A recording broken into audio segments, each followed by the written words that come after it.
All right, we're going to call to order the meeting, a joint meeting of the RTA and the MTA. I don't have a gavel, so I want everybody to pretend that I just banged the gavel to call the meeting to order. So I am Kim McMillan. I'm the mayor of Clarksville, Tennessee, and I'm the chair of the Regional Transportation Authority of Middle Tennessee. And I want to welcome everyone to what I believe and know is a historic gathering.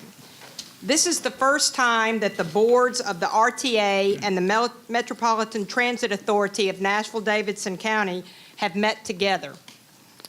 We're meeting here together today in joint session because of a pretty historic moment also, and that's to hear a presentation of the long-range transit plan for this region in Middle Tennessee. It's been in development for more than 18 months, and it lays out a transit strategy for us to follow for the next 25 years in this area. I want to personally thank the members of the RTA board, including Nashville Mayor Megan Berry, our host for today's meeting.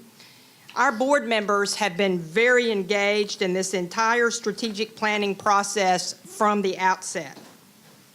And as I have said from the very beginning, that any transportation plan we develop must take into account the needs of this entire region.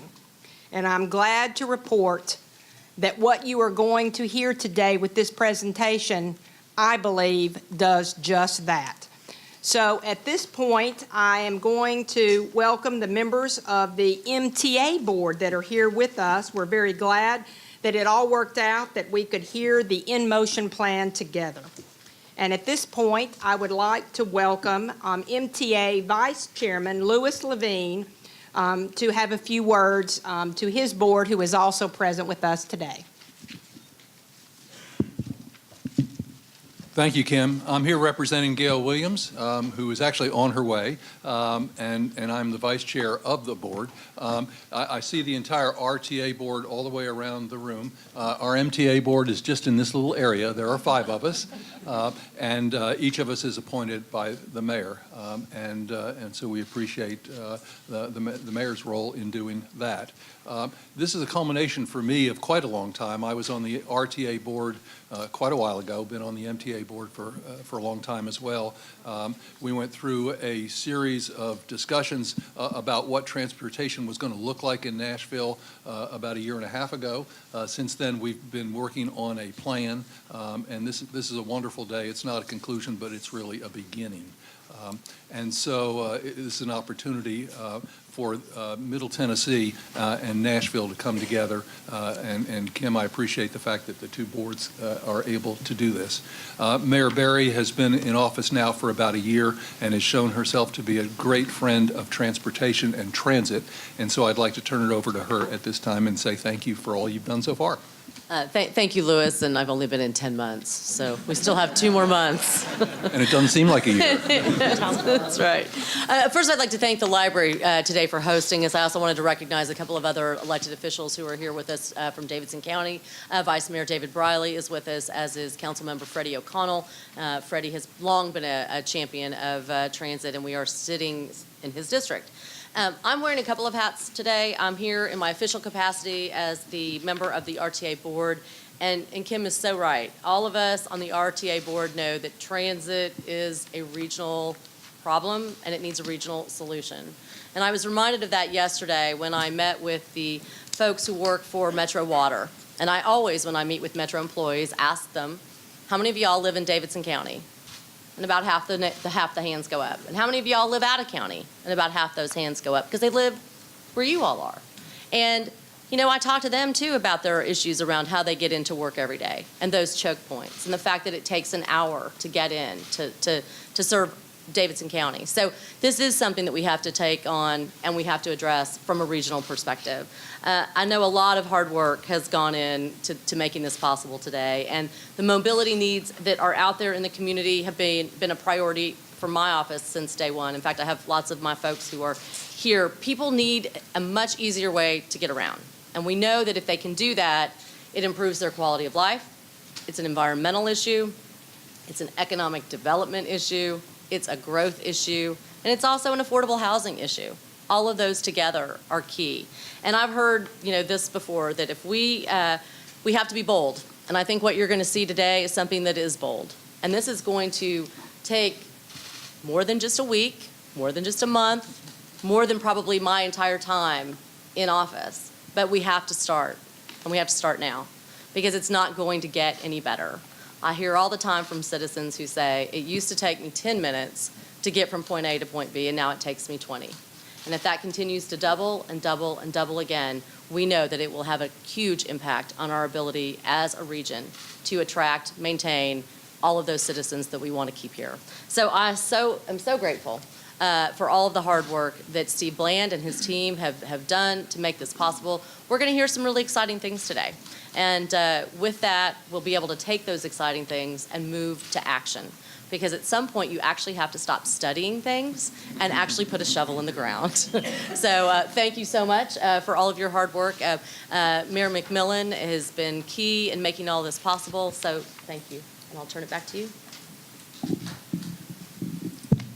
Thank you so much, Mayor Berry. And I think you are absolutely right. And I know that all the members of the RTA board, as well as I'm sure the members of the MTA board, share the feeling that this is truly a regional issue.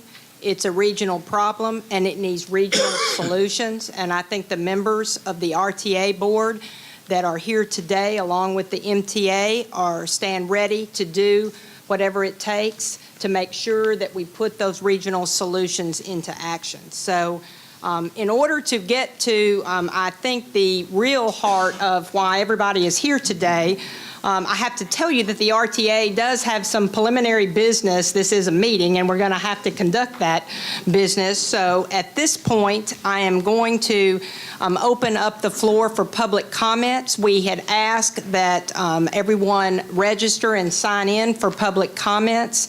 And I believe we just had one individual who had registered, Margot Chambers, and I think she is here. And so at this point, we will recognize Ms. Chambers for public comments. Hello, I'm Margot Chambers. I live in Nashville. And regarding the fall changes in the Title VI analysis, I was at the MTA board meeting where the Title VI analysis was voted into compliance, and this was the same meeting where several MTA board changes were announced. And congratulations to Mr. Levine. I guess he's moving back to the Ingram Group shortly, so that's good news. Mary Knott did not come to this meeting, so we had a lot of new board people at this. There were two different unmarked Title VI maps that were presented. One had bus service and low income together, and the other map had that information plus an overlay of MPO land use with low income. And the changes between the two maps impacted the Whites Creek area. And it appeared to me that the two maps may inaccurately reflect minority populations, and that may impact what you're about to approve today. So please provide a title on the Title VI maps indicating which one has MPO land use incorporated into it. Thank you. Thank you very much. We will now move on with the agenda, and the next item on the agenda is the operations report, and we will call on City of Portland Mayor Ken Wilbur. Thank you, Madam Chairman. On August the 9th, RTA Operations Committee met and reviewed the proposed fall service changes, including two specific items. The first one was RTA Route 94X Clarksville Express by adding an additional morning-afternoon trip to meet the growing ridership need. And this is funded through a CMAQ grant and is in the approved budget. The park and ride lot on I-24 will be relocated to Exit 8 to a larger site on Exit 11 to allow for 200 parking spaces up to 125 at existing location, covered shelters, and a bus turnaround. The park and ride project is funded by TDOT. RTA staff presented proposal changes for public comments in July through public hearings and additional rider outreach. The current service changes discussed here reflect slight adjustments based on those public comments. A full review of potential impacts in our Title VI and Civil Rights Acts found these actions were no disparity or disproportionate impacts on the basis of race, color, national origin, or income. So the RTA Operation Committee recommends to the board the passage of the Title VI analysis and implementment of the new service changes. So with that, Madam Chairman, I will put before you that I make a motion to approve A 16-0104, which is Title VI analysis. Second. All right, we have a motion to approve A 16-014. We also have a second. Is there any discussion on this action item? Seeing none, ready for the vote. All in favor of A 16-014, say aye. Aye. Opposed, say nay. And the ayes have it, and the item is adopted unanimously. Then we have one more item, A 16-1015, is the fall service changes. So I would make a motion that we'd approve, put that forward. All right, we have a motion on A 16-015, properly seconded. Any discussion? Seeing none, ready for the vote. All in favor, say aye. Aye. Opposed, say nay. And the action item is adopted unanimously. And thank you very much, Mayor Wilbur, and as the mayor of Clarksville, which these two action items affect directly, I can say thank you very much for making sure that we get an additional commuter bus service in our area. So at this point, we have, yes, I'm sorry. Did we fail to approve the minutes, or was I asleep? You are right, we did. We failed to approve them. I was trying to get to the real item that we're all here to talk about so fast that I didn't move on my agenda appropriately. So, Approve the minutes. you are right. We have a motion to approve the minutes. We have a second. We have 3 seconds. So I think that is proper. Any discussion? Seeing none, all in favor, say aye. Aye. Opposed, say nay. And the minutes are adopted. Thank you very much, Mayor Moore. Now we'll move on to the item that I know everyone has come to hear and is anxiously awaiting, including myself, and that is the nMotion recommendations. And for this, we're going to call on our CEO, Steve Bland. Thank you, Mayor McMillan and members of the RTA and MTA boards. I was talking to Michelle the other day, Michelle Lacewell from the MPO. She said, "I'll bet you're glad this is almost over." I said, "No, it's actually just getting started." So, but today I think is a seminal date. First of all, I want to be clear to both boards. The action that we're requesting from you today is not final approval of this plan. It is a request that we release this plan to another 30-day wave of public comment.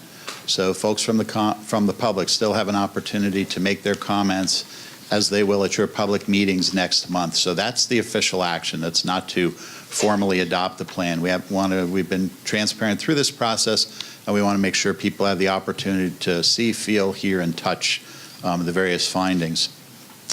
So kind of going back to our timeline, Lewis pointed out we started about 15, 16 months ago in January 2015.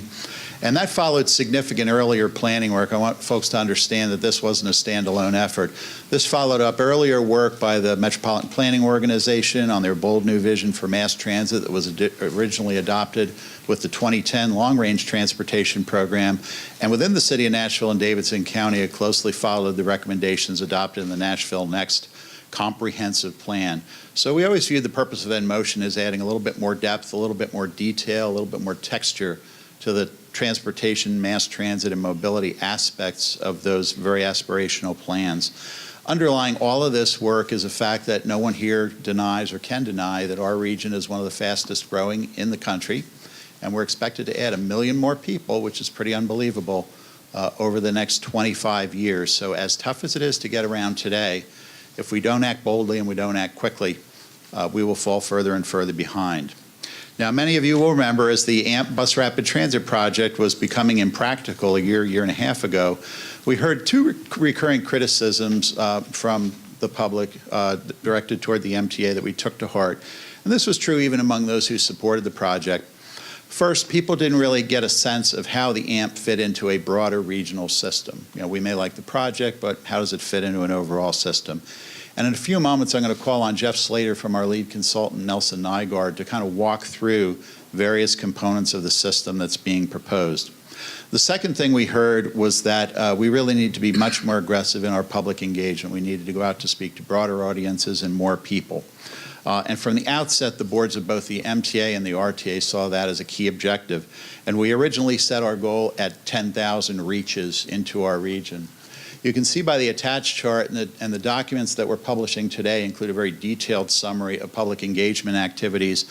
When we released the 3 possible scenarios in late spring of this year, we pretty well blew by the 10,000 and kept going, and actually we keep going today. So we are now approaching the 19,000 mark. Just to be clear on what an engagement is, it's if you attended a meeting, you completed a survey, you participated in social media chats, what have you. In some way, that was an engagement in that, that participation. Importantly, while residents of Nashville and Davidson County made up the majority of participants in that process, we did have extensive contact and extensive involvement in our ring counties. And I want to particularly acknowledge and thank the folks from Cumberland Region Tomorrow and the Transit Alliance of Middle Tennessee for partnering with us, as well as the regional mayors for really reaching out to their contacts in each of those local areas to get that kind of turnout. We had some pretty amazing discussions out in those outer counties, and it was amazing to me as a relative newcomer to this region, the consistency of values, that whether you live in North Nashville or you live in Springfield, that the aspirations you have for the region are pretty consistent in terms of quality of life. We actually saw a lot of active interest in some of the counties that are facing our toughest congestion challenges now, Williamson County, Rutherford County, and Sumner County. So we were very gratified to have that involvement. So at the risk of spoiling the surprise, because Jeff Slater's going to walk through this, and I got to talk to Joey Garrison from the Tennessean yesterday, and he and I both predicted the headline, which is MTA and RTA proposed $6 billion rail plan. So I hate to spoil the surprise, but that's probably what the headline is. While that headline would be accurate, like most headlines, it would not tell the full story, and I hope folks will take an opportunity in today's presentation and Q&A and through the engagement over the next really months and years to dig into the details of that. We set out with a whole bunch of goals. Beyond lines on a map, beyond the capital improvements, what really matters to people is levels of service, how convenient their rides are, whether that's in an automobile, on mass transit, on a bicycle, or walking, how safe those are, and how it enhances their quality of life and their ability to gain economically in this region. So while it's very tempting to focus on the bricks and the mortar and the tracks and the vehicles, frankly, we'd like you to have as a backdrop, well, what's the service that underlies that? And does it really make the lives of people better in this region, and in what way will it do that? So we set out in this plan with some overall goals, number one of which, improving access to opportunity for those with limited auto availability. At this point, a huge chunk of our ridership in Middle Tennessee is for folks who really transit is their option. They either don't have the capacity to drive, they can't afford it, for some reason they're not able to drive. And underlying everything that we're talking about doing to expand the reach of a mass transit system, our ability to bring people up economically and to expand their horizons and give them better opportunities and better quality options really is at the forefront of all this. Second to that, but not far behind, is expanding the range of competitive travel options for all Middle Tennesseans. Recognizing the absolute importance of our first goal, the fact of the matter remains is that to improve our overall system, we need to expand its reach to more Middle Tennesseans, whether those are our all-purpose riders who use it for a bunch of different reasons, purely work commuters, or what I would call the occasional rider. And we've done a number of meetings where folks would say, look, you know, I use my car all the time for work, and it's not convenient for me to use mass transit, but boy, would I love to be able to hop on something on a weekend and come downtown and see an event, see a show, what have you, and not have to worry about that second drink, not have to worry about parking, not have to worry about the traffic. So a wide range of people, even though they just as clearly said, you will pry my steering wheel out of my cold, dead hands, said I maybe don't want to use it as often. I want to have other options available to me. And in one of our public meetings, and I've told this story over and over again, a lady from Rutherford County, Mayor Burgess, came up to me and said, it's pretty simple, stupid. If you make it faster than my car, I'll use it. I don't care what it is. simplifying and integrating the various means of transportation. Mass transit is not a singular solution to the mobility issues we face here. Neither is expanding our roadway infrastructure. Neither are, sorry to say for the technology folks out there, autonomous vehicles aren't the only answer. Uber's not the only answer. Walking isn't the only answer. Much like an investment portfolio, you want to balance what you're doing in the system. And one of the reasons we're proposing a bold expansion in mass transit capacity is, in terms of Middle Tennessee's transportation infrastructure, it's the primary tool we really haven't taken advantage of yet. If you compare to our peer regions, we drive more than they do, we have more roadway capacity than they do, and we use transit much less than they do. So I think it defies logic to think we can keep going on the direction we're going with 1 million more people and not change how we go about that. But to do that, we've got to integrate those modes and make them simpler to use, connect those trips, whether it's technology like apps and real-time information and mobile ticketing that, thanks to Mayor Barry and the Metro Council, we are funded for and underway with on the MTA side. And we, again, to cut to the surprises, we're fully recommending that we expand that to the RTA as well. A fourth goal, prioritize major transit investments in transit supportive areas. So the headline is MTA and RTA recommend $6 billion rail plan. The subtext is that's a long-term vision, and that really depends on a lot of things happening. There are very few corridors in our region that could economically support rail investments today. We just don't have the density. The walkability is tricky. So really, if we were to just drop, let's say, light rail into Gallatin Road today, it would be underutilized. But working on the prior planning activities, such as Nashville Next, there are activities underway with a variety of planning and public policy bodies to try to accommodate that sort of density where it's appropriate. And when you see the plan recommendations, those are the corridors we're examining for those high-intensity transit options. So the goal is to prioritize those higher-level investments, frankly, where they are the most likely to return dollars on investment. And of course, key goal is to significantly increase mass transit ridership and market share, particularly in some of our key congested corridors, where we see significant backup, significant lost economic activity. And again, I'll steal a little bit of Jeff's thunder. In the plan recommendation you will see today, at full build-out, which again is a long-term process, with this plan as well as the anticipated natural growth, we're projecting that average weekday ridership on the mass transit system in Middle Tennessee, MTA and RTA, would grow from about 34,000 trips per weekday to about 180,000 trips per weekday. Finally, before I turn it over to Jeff to go through some of the details, I wanted to hit some of our assumptions. First of all, I'll repeat some of the growth with intention comments. I actually heard Mayor Barry during her State of Metro address talk about growth with intention. So the idea of what we would talk about in investments is working closely with entities like Metro Planning, Metro Council in the Nashville area, various city and county planning agencies in the outlying counties, TDOT, essentially prioritize those investments where folks in those areas really are demonstrating this is the type of activity and lifestyle that we want to see. Rather than, for lack of a better word, trying to force something in where it doesn't really fit. Second, whether or not your ultimate destination is downtown Nashville is the core of our transportation system, not even our mass transit system. All of our interstates lead there.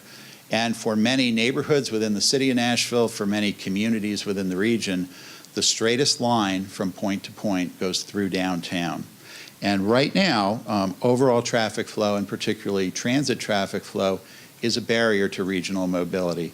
In the average weekday afternoon rush hour, now that we have satellite stuff, that's a technical term, on our buses, we know that we are averaging 6 miles per hour through the downtown core in the afternoon rush hour. And fundamentally, going back to the lady from Rutherford County, if you want to make it faster than the car, well, you've got to do something about that. If the bus is going 6 miles an hour, I guarantee you, if you're in a car behind that bus, you're not going any faster. So trying to build up that network and also make it a convenient connection to both connect our neighborhoods and connect our cities. Third, while the overwhelming majority of Middle Tennesseans, if you look at the survey results from the 3 scenarios in the public engagement report, overwhelming majority favored a big, bold, long-term plan. But they were equally fervent about saying, but I want to see improvements now. I don't want to wait 20 years. I don't want to wait 25 years for this big magical thing to happen. I want to see changes in the next year, in the next 6 months, in the next 5 years that will make our services markedly better. Fourth, it was clear from both our empiric research and the public engagement that we need to have a connected system with other modes of transportation. And we've had really, to me, probably the most exciting conversations in this planning process have been the conversations we're having with folks like TDOT, like Uber, like Lyft, like the taxi operators, being actively involved in the city's ongoing sidewalk plan being guided by Public Works. So a lot of those conversations on how you make a connected system. Toward that end, I'll cut to some bad news. Our original scenario 1, or our alternative 1, the big bold system, which was projected at $5.4 billion, actually in this final plan recommendation comes in at $5.9 billion. There were 2 major reasons driving that increase. One was we heard overwhelmingly that Nashville International Airport needs to be a hub in our system. So we have added a proposed rail link to the airport, and we were actually really pleased to see in their long-range planning, hey, that makes some sense. Believe it or not, despite popular opinions, we do talk to each other in the transportation world from time to time, and those have been very productive conversations. And the other piece that lent to it was people very clearly understand the best mass transit system in the world isn't going to do me any good if I can't get to the stop. So frankly, we added dollars to the unit costing of major projects to make sure that the pedestrian facilities, the traffic signal systems, the ancillary infrastructure improvements to make those services and systems more viable could be incorporated. On partnerships and collaboration, most of this plan goes way beyond the scope of what the MTA and RTA can do. So an overriding theme is partnerships with TDOT, partnerships with the federal government, partnerships with our cities and counties. This past year, we've had state legislation authorizing public-private partnerships, which we think is going to be an extremely important tool in moving particularly some of the largest projects forward. Partnerships with private operators, partnerships with private entities to help support and build ridership on these systems. And then the final underlying piece is maximum flexibility. If anybody tells you that they know exactly what autonomous vehicles are going to do in the future, or they know exactly what CSX is going to do in the future, or they know exactly how Middle Tennesseans are going to travel in the future, I wouldn't buy real estate from them, I'll put it to you that way. It's really hard to know, and the idea is to try to design something that's as robust and flexible as is absolutely possible. So with that, I'll turn it over to Jeff Slater, our lead consultant from Nelson Nygaard, to walk through some of the details, and anything you love in the plan was because I asked him to put it in there, and anything you don't like was just his planning consultant expertise. All right.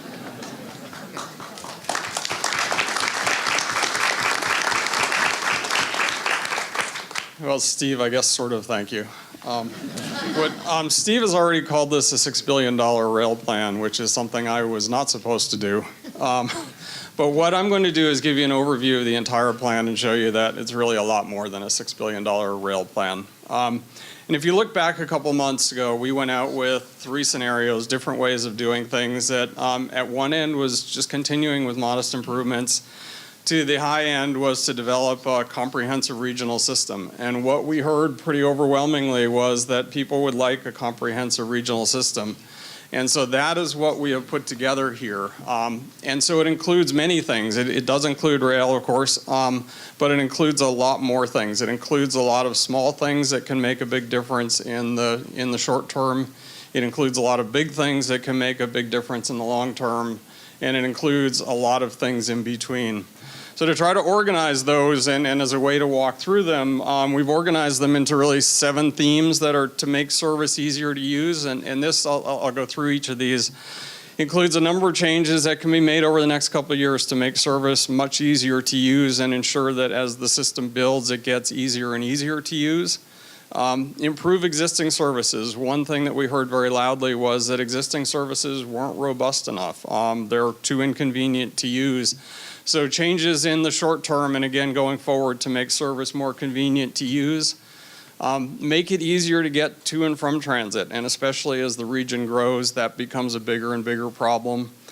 Make service more comfortable so that when you're waiting for a vehicle, which you spend too much time doing, you're comfortable where you're waiting. When you're on the vehicle, that you're comfortable.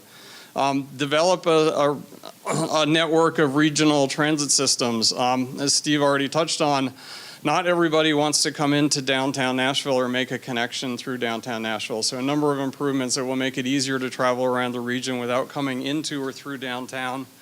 Expand service to new areas as the region grows. This is within Nashville, but especially within the outer counties. And then finally, when we get to rail, build the high capacity and a rapid service network. So that's kind of some 7 major themes in what's included in this, and then I'll walk through each of these fairly quickly, and then we will have additional information available on these. The first thing, simpler service. Right now, the MTA and to a lesser extent RTA services are stretched very thin. They try to do a lot with relatively few resources. And so if you look at the route maps or try to use some of the services, service is very circuitous. Frequencies are, service is infrequent. So one of the first things to do would be to look at those existing services within existing resources, see how services can be improved, and there are a number of ways to do that, and that will be a short-term effort on the part of the MTA. The second thing is to really present service as one seamless system. There are a number of ways to do that. Right now, there's an MTA and an RTA, and if I want to ride MTA, I go to an MTA website. If I want to ride RTA, I go to an RTA website. They have different names. If I'm an infrequent user, I probably don't know what all that means. So one thing to do is to present all services as if it's part of the same system. And that doesn't mean the RTA and the MTA have to merge. It just means it's presented that way to passengers. There are a few logos up there, Ride KC, Valley Metro, and Go Transit. And those are 3 systems that are already taking that approach. In Kansas City, everything is being rebranded under the Ride KC logo. If you've been to Phoenix and ridden Valley Metro, you probably think it's one system, but it's actually 4. So a number of changes like that to really consolidate the presentation of service to passengers so they see it as one system, even though beneath the surface it may be 2. Along with that, better information, simpler fare payment, a single ticket you can use on all services. The implementation of smart technology so you can pay your parking, your transit fare, maybe an Uber or Lyft ride with a single app or a single ticket. And then one of the more important parts of the plan is really to provide more frequent service for longer hours. And longer hours also includes weekends. I already mentioned the service is pretty thin, and it's thin in a number of ways. Thin in terms of where it goes, thin in terms of how frequently it operates, and the hours that it operates. If you want to travel around late at night or even not that late at night, it can be very hard to do. So one of the most important things that we'll do is put together what's called a frequent transit network. Set up a network of 20 routes, and I won't go through all the routes, but those are shown on the map, that would provide frequent service from early morning till late night, including on weekends. And the way we've defined frequent service is it runs at least every 15 minutes during the peak periods, although most of these routes would operate more frequently. Most of the routes, I'll get into some of the high capacity services, light rail, bus rapid transit, and rapid bus. Those and a few others would operate every 10 minutes throughout the day. So a network of service that's very frequent that makes it easy to get to travel in the most heavily traveled corridors. Beyond that, also add service to most other existing routes. Again, not everything goes to 10 minutes, but routes that operate every hour could operate every 30 minutes. So in general, the whole system would become more robust. And then expand that same approach to the RTA services. Right now, a lot of the express services are only 1 or 2 trips in the morning at hours that aren't convenient to many people. So to expand the amount of service and the hours of service on the RTA express routes as well. And part of this, an important part of this, is also better access ride service. Many people can't use the fixed route service, and we'll be talking a lot about improvements to fixed route service, but this plan also includes working to include a lot of similar improvements to access ride.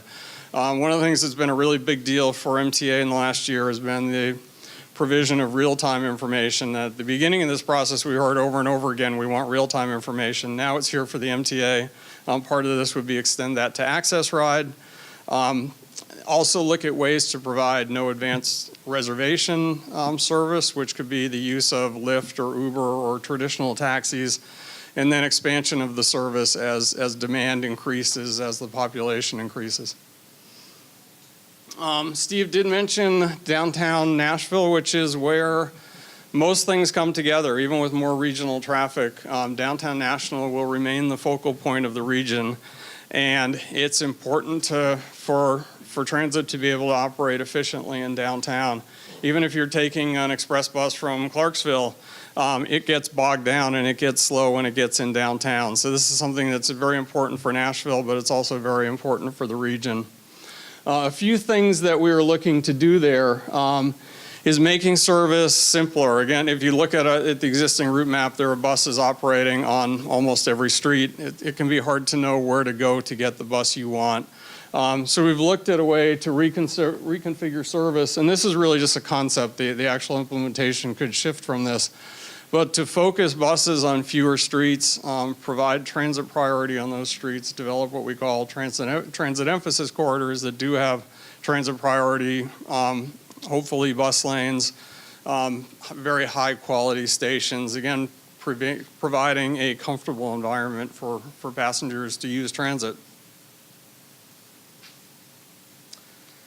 And again, getting back on the theme of making it easier to travel around the region without going downtown, to develop new crosstown routes, new routes that never come close to downtown, and allow you to get from point A to point B much more directly.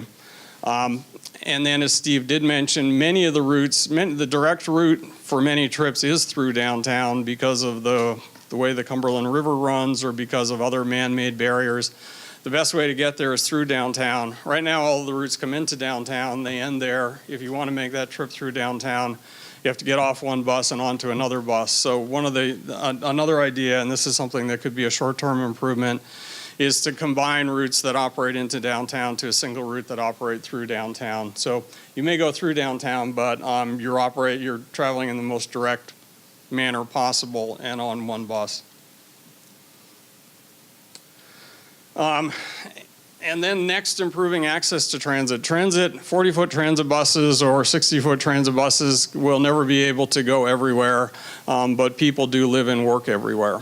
So we need to be able to get people to and from buses more easily. The major improvements that's needed is pedestrian improvement. If you look at where some of the major bus routes operate, there are no sidewalks and people walk on shoulders in bike lanes in some pretty bad conditions.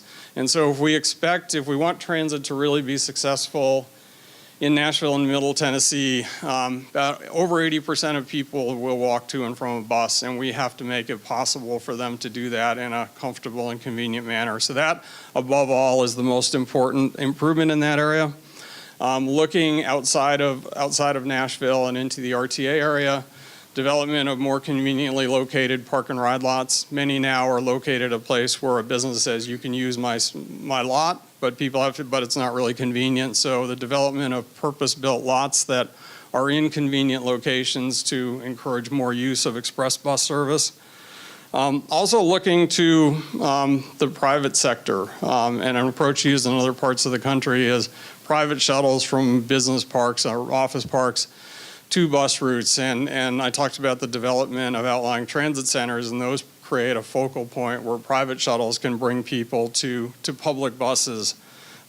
Transportation network companies, a term many of you may not know, but that's really Uber, Lyft, Bridge, those types of connections, which are becoming increasingly important. Those companies both compete and complement public transit. We want to emphasize the complement public transit part of it.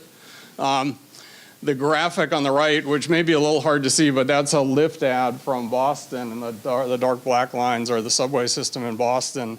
And you can see how Lyft, and those little pink lines are what Lyft is advertising as first mile, last mile connections. And so in a lot of parts of the country, people are already using Lyft and Uber very heavily to get to transit, and that's something we would like to encourage more of here. Few more improvements, better bike access. Bikes on board buses, bike share at stations, that sort of thing. So it's really not one way to get people to transit. There's many ways that people want to get there and to try to enable all of that. And then quickly, making service more comfortable, better stations and stops, more comfortable vehicles, which could likely include the provision of all RTA or all express services with the over-the-road coaches that are a lot more comfortable than the standard transit buses.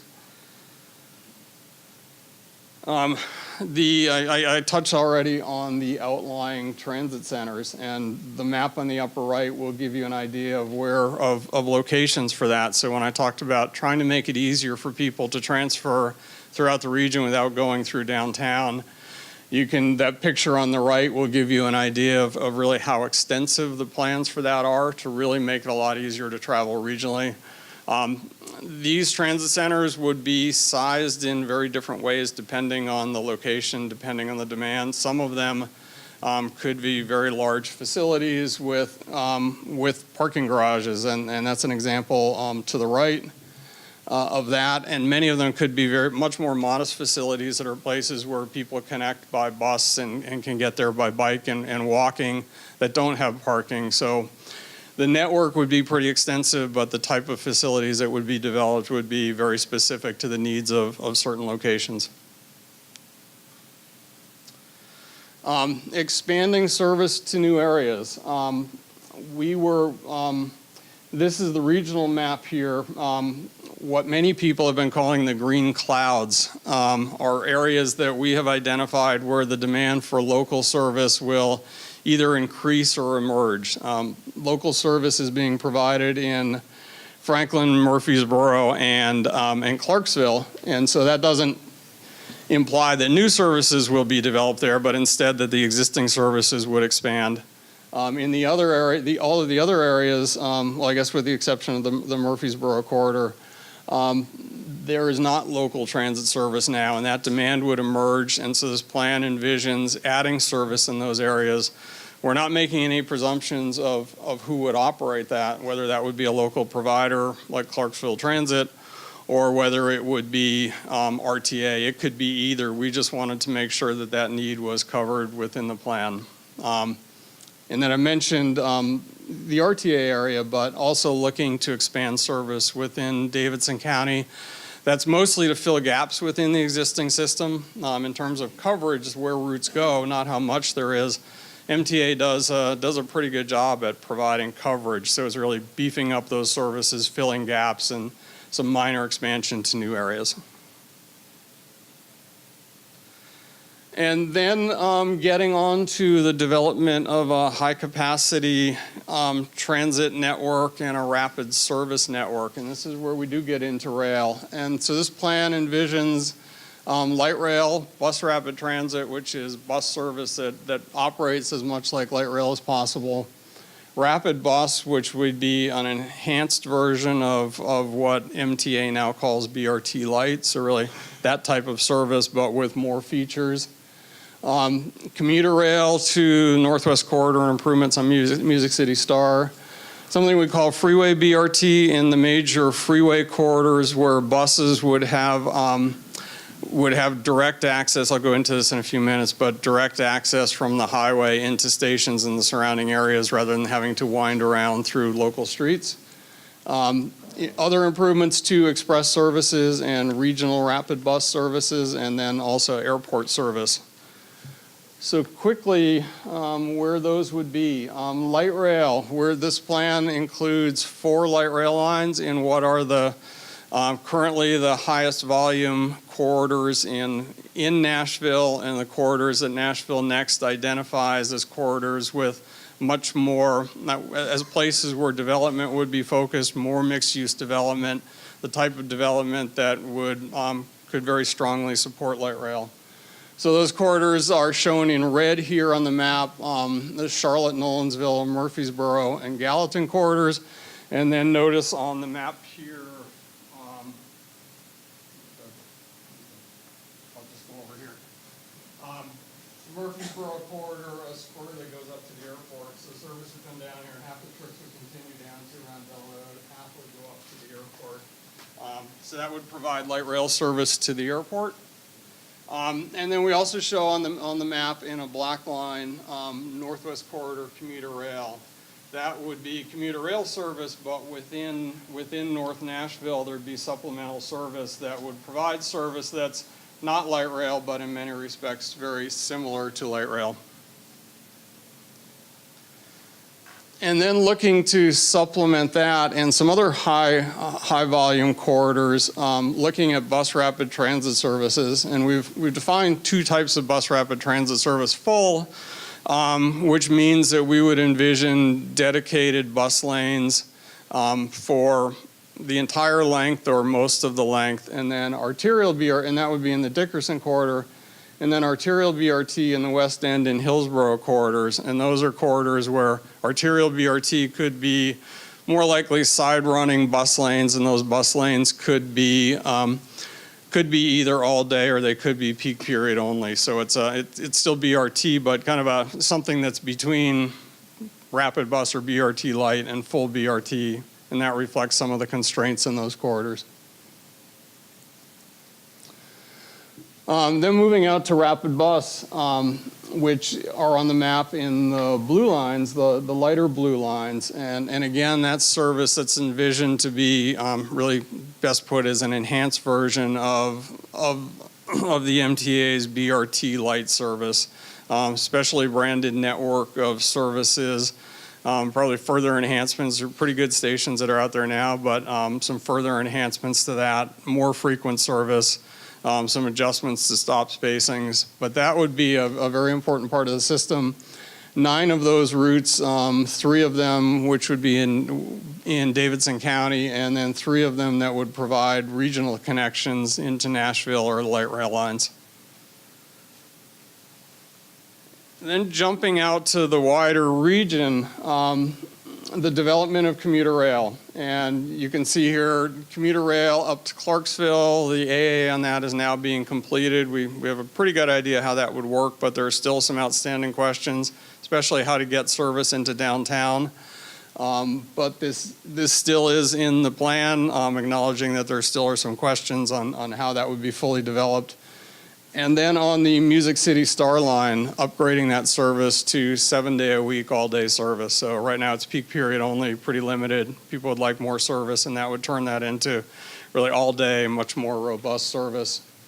And then ultimately, that's a similar level of service on the Northwest Corridor.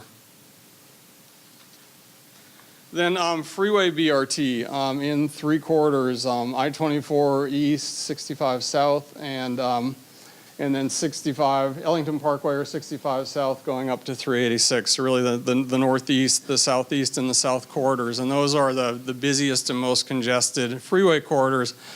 And freeway BRT we would run buses on the freeway in either dedicated lanes or managed lanes. And probably the unique feature is that stations would be located within the freeway right-of-way or right off of the freeway right-of-way. And directly connected to the freeway by exclusive ramps. And so we came up with this approach because there's been a lot of demand was expressed for commuter rail service, and because of some CSX issues, we couldn't do that. So this is an approach that's attempting to provide similarly fast service. It's an approach that's being used now in Minneapolis, and then Denver has just opened a freeway BRT line between Boulder and Denver. So this would provide similar service to commuter rail in many ways, and it would also provide the same level of service. We would be looking to provide all-day service on these routes 7 days a week. And then in other corridors where there really isn't the demand for freeway BRT service, what we'd look to do is run express bus on shoulder service. And this would allow the express buses to run on freeway shoulders when the highways are congested. They don't go 60 or 70 miles an hour. They're limited to 25 or 30, but it still means the express buses are a lot faster than they are today. And this is something that is now being done in about 12 states. It could be up to 13 now, but it's a pretty tried and true approach that can make express bus service much more convenient. Then moving along, some additional express routes, including service between Murfreesboro and Franklin, and then in blue on this map, some of the regional rapid bus routes. These would have more stops, but would also provide very relatively fast service to more locations. And moving along to airport service, Steve mentioned one of the things that this plan would do would be to develop the airport as a transit hub. And this shows how that could be done. I already talked about the light rail service on the Murfreesboro line up to the airport. In addition to that, there would be express bus service from the airport to downtown via I-40, which would be nonstop service. That would be the fastest way to get into downtown proper. Rapid bus service along Elton Hill Pike, mostly to serve the jobs in that area, but again, using the airport as a hub to allow people to connect to get to those jobs without going into downtown. And then finally, the black thinner line would be local bus service between the airport to Donaldson Station and then up to Opryland. So that's an overview of most of the things that are in the plan. Definitely not all of the things, but the highlights of what's in the plan. And then I've got a few slides here now to show you what the projected benefits are. Steve did steal my thunder with the ridership, which is currently about 34,000 for MTA and RTA services. That would go up to over 188,000. So these investments would really transform transit use, make it much more attractive, and significantly increase transit ridership. Looking at the number of people that would be served, the number of people in Davidson County, number of people who live within a half a mile of a transit route would increase by 70%, so a very large increase there. When we look into the outer counties, and the outer counties, we use a little bit different criteria within a half a mile of local bus service or within 5 miles of a freeway BRT station or express bus park and ride lot, which is a typical distance people will travel to those. The percentage of people that would be served increases by about 165%. So again, a very large increase there. Looking out to the number of jobs served, and one of the really important parts of this plan is to improve access to jobs to people. And as jobs move to the outer areas, it becomes increasingly important to connect people who live in Davidson County to jobs in outer areas, as well as vice versa.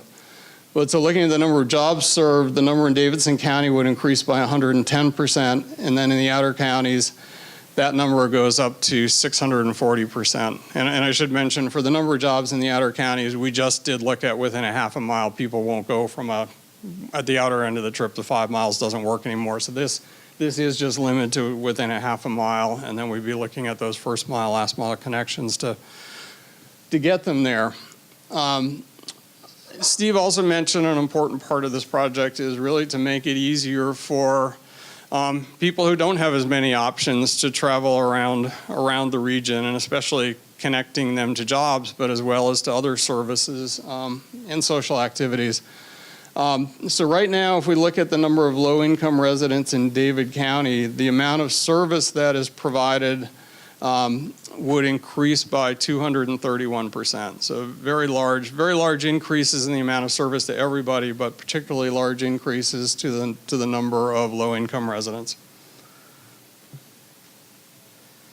And then just a few closing benefits, or some of these are statistics as well as benefits, but miles of dedicated bus lanes would be up to 20, depending on how we're able to develop these things. Miles of freeway BRT service in the 3 major corridors, up to nearly 100. route miles of high-capacity transit services, and that's considered light rail, bus rapid transit, and rapid bus, about 135 miles.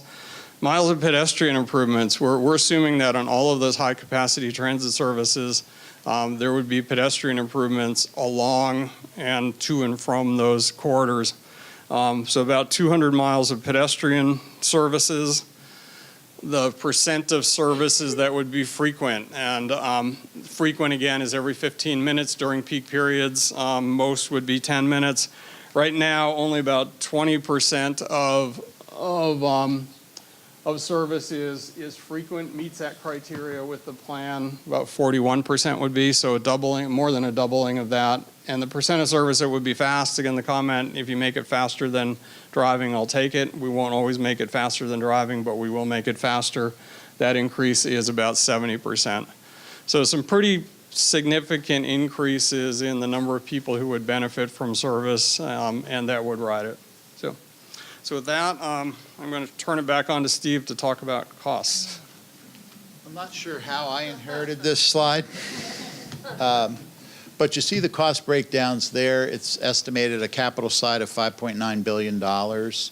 Everybody, if you're shocked by that number, nobody has an easy time with that number. Tokes, I know even TDOT has trouble with the billions of dollars numbers.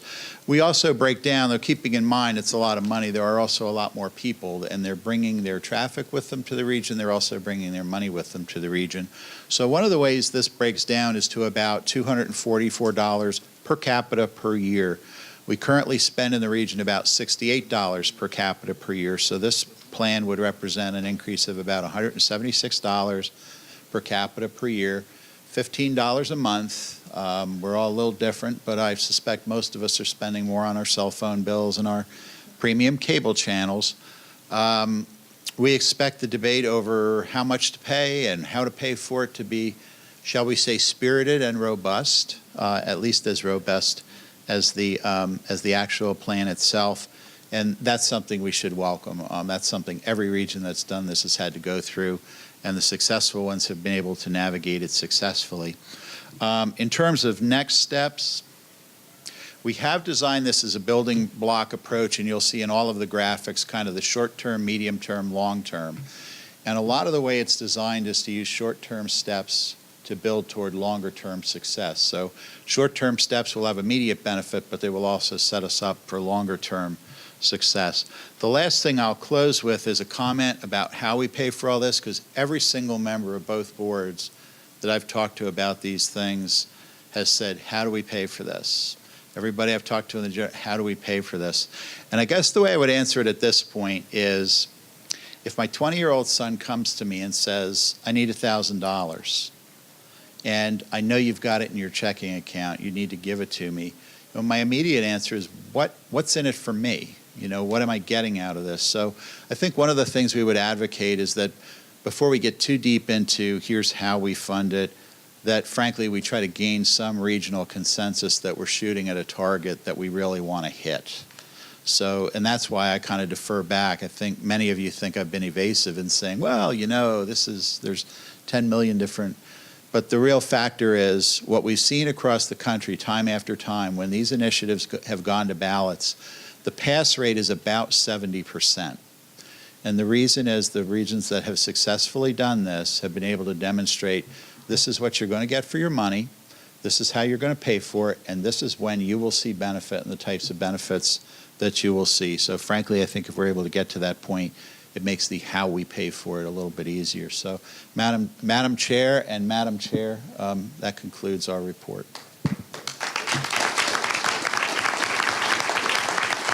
Well, the only thing I would add is these materials are posted on the webpage, the slides, the reports, and also for anyone in the public who would like to submit comments, we will be at the tables outside today after the meeting if you'd like to talk to us about it some today. Well, thank you very much. What a informative presentation. I think all of us, even those of us who have been involved in this process for a long time, continue to learn something new every day when we see these presentations. So we appreciate all the hard work that has gone in to the formulation of this plan. And at this point, I do just want to say that they were serious when they said that the main part of this program and plan as we move forward is the public engagement that we have with the public throughout the region to make sure that whatever is adopted is something that serves the needs of the public. And I think you have heard this, but to date, they've had over 18,000 individual engagements in the cornerstone of this project. They've had 3,280 individual comments, 15,000 plus survey responses. There have been 30 community meetings in all 10 counties of Middle Tennessee that are included in the RTA, conducted 32 focus groups, spoken to over 80 different organizations, and had almost 33,000 unique visitors to the website. And that's just the beginning, because as you have heard, we will continue to take comments from the public. The websites remain open. There are multiple social media engagements and the ability to continue to comment, because what we do today is not adoption of any final plan, but only the adoption of moving forward with more future public engagement towards a final adoption in September. So in that vein, I think, Steve, we had two motions that we need to make at this point to move forward towards that final adoption. You have the documents in your packet. They are the action items A16016, and also there is an MTA action item, which we will call on the MTA to do that at that point. So for members of the RTA, I would ask that you look at action item A16016, which is adoption of the recommendations moving forward towards final adoption of the plan in September, after there has been the opportunity for continued public engagement and comment. So I would accept a motion on A16016. We have a motion properly seconded by multiple sources. So we now have a motion and a second. Any discussion? Seeing none, ready for the vote. All in favor, say aye. Aye. Opposed, say no. And the motion is adopted unanimously. And at this point, I'm going to turn the mic over to the chair of the MTA for adoption of their motion. Thank you, Kim. I appreciate it very much. MTA Board, I want to ask each of you to endorse the recommendations from the nMotion strategic plan to be released for a 30-day public review and comment period, and a final plan will be presented for adoption at the September board meeting. So, thank you. And there's a second. There is a motion and a second. Any discussion? All those in favor, MTA Board? The motion is moved. Thank you very much. It is approved. Thank you very much. So I think the work for which we were brought together in a joint board meeting has now been accomplished. And so again, I want to thank everyone, all of the RTA members and the MTA members. We want to thank all of the speakers and the others who have taken part in this presentation. But we all need to remember our work is not done. This is a continuing effort on behalf of all of the regional partners in this area as we continue to move forward. So at this point, I am going to turn the mic over to the illustrious chair of the MTA for final concluding remarks. Thank you, Kim. I appreciate it very much. First of all, I'd like to thank the community so much for all of you being here, and also for you all being so active in this process. This is a process about your transit dreams, about your transit needs. Thanks for bringing a friend. Thanks for bringing yourself. This process would not have been what it is and what we got to see today without the public input. And I deeply, deeply appreciate so much of our community in Middle Tennessee. It's just been fantastic to watch the outpouring of support for transit and for the Middle Tennessee community. So thank you all very much. I also want to thank my fellow board members. Janet Miller is here, Walter Searcy, and Louis Levine. And I want to thank Louis Levine also for starting this meeting in my absence today. I really appreciate that very much. Also, how appropriate for him to have started it, because this process in our committees has been overseen by Louis. Louis has done a fantastic job. His leadership has been superb, as we would all expect. His leadership has been steady, and he has chaired this committee for this nMotion process for over a year and a half, probably 2, probably 3, because we've been talking about it for quite a long time. So, Louis, thank you, 1, for stepping in for me, and 2, thank you for leading this process in such a meaningful way, which is going to have a huge impact on the Middle Tennessee community. But you know, I'd be remiss today if I did not take this moment to acknowledge the presence of Marion Ott. I know she's in here someplace.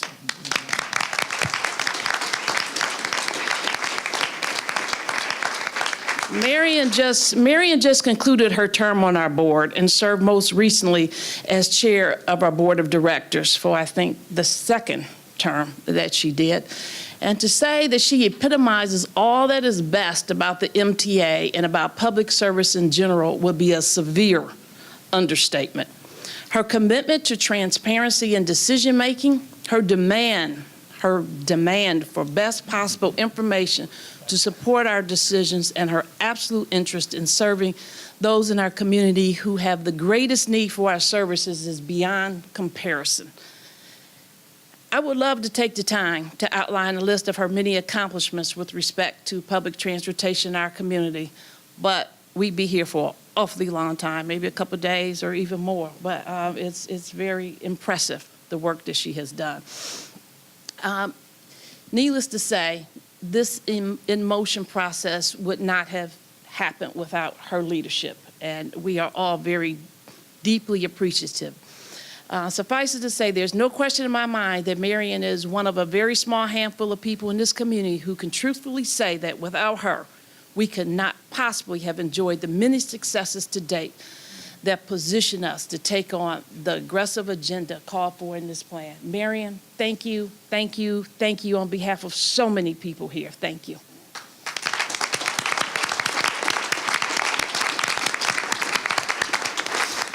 And Madam Chair, that concludes my comments for today.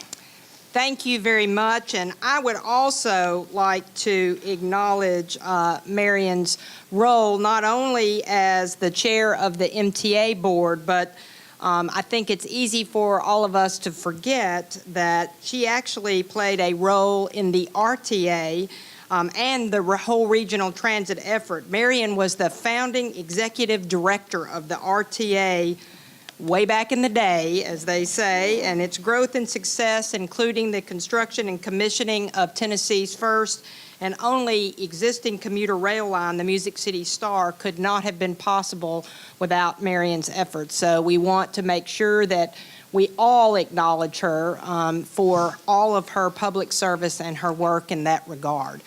And so at this point, I know we've run a little bit late, and I appreciate everyone's attention and patience. I think we have accomplished a monumental task today, and I think we should all be very proud of ourselves. And in conclusion, I would just like to say that as the mayor of one of the outlying counties who has the fortune of being known and recognized from the Monkees song, Last Train to Clarksville, I can tell you that I am especially excited about this plan as we move forward into the future, and I hope that I can say someday you will all be able to take the last train to Clarksville.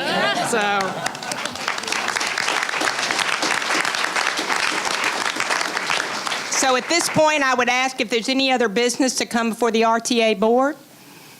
Seeing none, I would accept a motion to adjourn. So moved. We have a motion properly seconded. All in favor of adjournment, say aye. Aye. And we are adjourned.